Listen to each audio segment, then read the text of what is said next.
Assalamu alaikum dostlar. Алдыңыздарда Фотон Ауман 2019 жылғы, Присеве Швайцмиллер 2004 жылғы сатқа шықты достар. Алдын ала сенасын айтып кете тұрған болсақ, $29.500. Эми сіздерге машина боюнча толық маалымат берип кетели. Машина азыркы учурда Кытайга каттап жүргөн машина, рейстеги. Машинанын өзгөчөлүктөрү: Кытайга киргенде страховка кылбайсыздар. Февралга чейин страховкасы бар. Өзүңүздөр билесиздер, Кытайга каттап жүргөндөр Кытайдан жаңы чыккан машиналарга страховкасы болсо, алар страховкасы белгиленген убакка чейин страховка албай иштейт. Так, эми биз сиздерге прицеп боюнча маалымат бере кетсек, прицеп Шварцмиллер дисковый линчайкасы жок достор. Баллондордун абалы астыңкы эки баллондун алмаштырыш керек, аркаңкы баллон жаңы. Мынандай болгон запаска баллондордун кошуп берет. Кийинкиси головадагы баллондорду желательно алмаштырыш керек достор, көрдүңүздөр. Кышкы кайдайм дегенде уже кыш келип калды. Өзүңүздөр билесиздер. Фотон болсо өзү машина 510дук. Машина данный моментте Ош шаарында.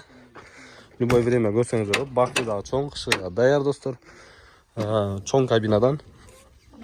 Машинанын кондиционери абалы жакшы, өтө сонун иштейт. Машина DEF, билгендер баары билсе керек. Эки положение DEFте, механический. Бардыгы иштейт. Андан кийин достор, мындай камерасы бар. Камерасына эки камера кошсо бардык камера иштейт дейт. Анан мындай лобоюнда болгон трешинасы бар. Машинанын ички абалы өтө сонун. Машина ишке дайын достор. Мына лицензия машина, рейсте каттап жүргөн машина достор. Машина жакшы каралып, жакшы минилген.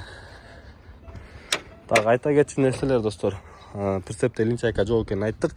Эконун комплект сатылат достор. Эгерде келишип калсаңыздар, экону бөлөк-бөлөк алсаңыздар болот. Негизинен желательно экон комплект сатылат. Варианттар, эч кандай варианттар жок дейт. Только нак акчасындагы айтып өтөбүз достор. $29.500. Содалашы жолдору бар достор. Машина ишке дайын. Жакшы жасалган достор. Экран астына телефон номерлерге чала беребиз. Эгерде сиздерге дагы ушундай кызматтар керек болсо, биз дагы кызматыңыздардабыз. Бизге байланышсаңыздар болот.